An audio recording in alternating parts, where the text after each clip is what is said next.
Hi hello నమస్తే. నేను journalist Sai.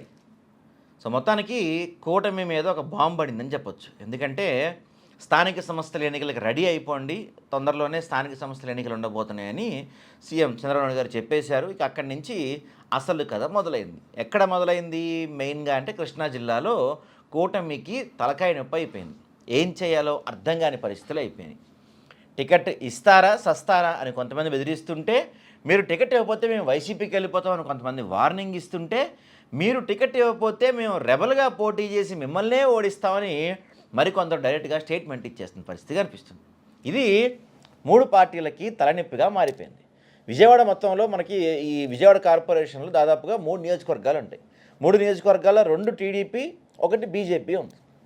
So ఇక్కడ ఫస్ట్ టీడీపీ వాళ్ళ నుంచి మాట్లాడుకుంటూ వద్దాం. టీడీపీ వాళ్ళు ఏమంటున్నారు, గతంలో విజయవాడలో 64 డివిజన్లు ఉంటే 64 పోటీ చేస్తే మనం 14 సీట్లు గెలిచాం. సరే ఇప్పుడు 2 ఎమ్మెల్యేలు మనమే ఉన్నాం కాబట్టి ఇక్కడ మెజారిటీ సీట్లు మనకే ఇవ్వాలి, కార్పొరేషన్ కూడా మేయర్ కూడా మనకే ఇవ్వాలి ఖచ్చితంగా అని చెప్పి వాళ్ళు మాట్లాడుతున్నారు. ఎందుకంటే పార్టీ కష్టకాలంలో ఉన్నప్పుడు, గతంలో మనం ఓడిపోయినప్పుడు మేము పార్టీకి వెన్నంటి ఉన్నాం, పార్టీ కోసం నిలబడ్డాం, పార్టీని గెలిపించాం, కాబట్టి మాకు మెజారిటీ సీట్లు ఇవ్వాలని చెప్పి టీడీపీ పట్టుబడతా ఉంది. ఇక్కడ ఎంపీ కోటా కూడా ఉందండి. ఎంపీ కూడా నా వర్గానికి సంబంధించిన కొంతమంది వ్యక్తులు ఉన్నారు, వాళ్ళకి సీట్లు ఇచ్చి తీరాల్సిందే అని చెప్పి ఆయన కూడా ఒక అల్టిమేటం చేసినట్టు తెలుస్తుంది. ఇక సెకండ్ పార్టీ ఏంటంటే జనసేన. జనసేన ఇక్కడ ఒకచోట కూడా లేదు, అసలు పోటీ చేయలేదు. విజయవాడ కార్పొరేషన్లో 3 నియోజకవర్గాలు ఉంటే 2 టీడీపీ, 1 బీజేపీ ఉంది. పాపం జనసేన ఇక్కడ పోటీ కూడా చేయలేదు. ఇప్పుడు ఆ పాయింట్నే వాళ్ళు హైలైట్ చేస్తున్నారు.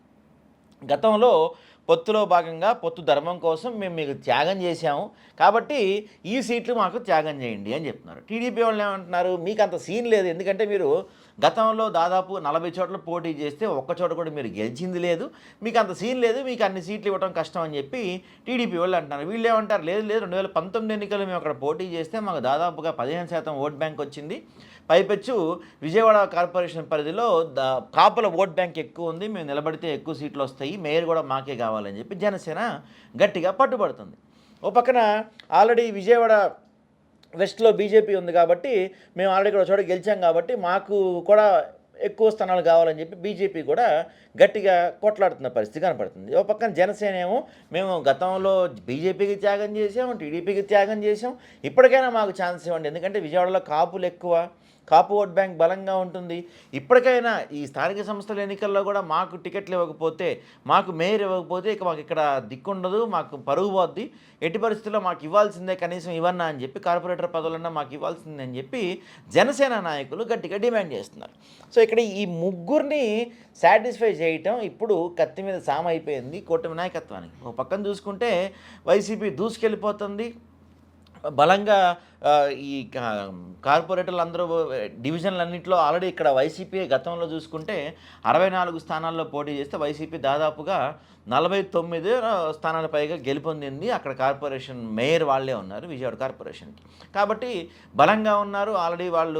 ఆల్రెడీ మేయర్ పీఠం వాళ్ళకే ఉంది కాబట్టి వైసీపీ బలపడిపోతుంది, బలంగా ఉంది, మరోసారి గెలిచే అవకాశాలు స్పష్టంగా కనపడుతున్నాయి. ఓ పక్కన కూటమిలో చూసుకుంటే విపరీతమైన విభేదాలు, 64 సీట్లు, వీళ్ళు మాకు ఎక్కువ కావాలంటే మాకు కావాలని చెప్పి కొట్టుకున్న పరిస్థితి కనపడుతుంది. కాబట్టి చంద్రబాబు నాయుడు గారు ఎప్పుడైతే స్థానిక సంస్థలకు పిలిపించారో అప్పటి నుంచి వర్గ విభేదాలు బగ్గుమన్నాయి. విజయవాడ రాజకీయాలు మనకు తెలిసిందే కాబట్టి ఈ విషయంలో ఎలా చేయాలి, ఏ పార్టీని శాంతపరచాలి, ఏ పార్టీకి తగ్గించాలి, ఏ పార్టీకి ఎక్కువ ఇవ్వాలన్నది ముగ్గురు పార్టీ అధినాయకులు తల్లబట్టుకొని కూర్చున్నారంట. ఇక్కడ హైలైట్ పాయింట్ ఏంటంటే, మాకు టికెట్ ఇవ్వకపోతే మిమ్మల్ని ఓడిస్తాం, రెబల్గా పోటీ చేస్తాం, అవసరమైతే వైసీపీలోకి వెళ్ళిపోతామని వార్నింగ్లు ఇవ్వటం ఈ 3 పార్టీల అధినాయకత్వాన్ని కొంత కలవరపాటుకు గురి చేస్తుంది. మరి చూడాలి రాబోయే రోజుల్లో ఏ విధంగా దీన్ని సాల్వ్ చేసుకుంటారు.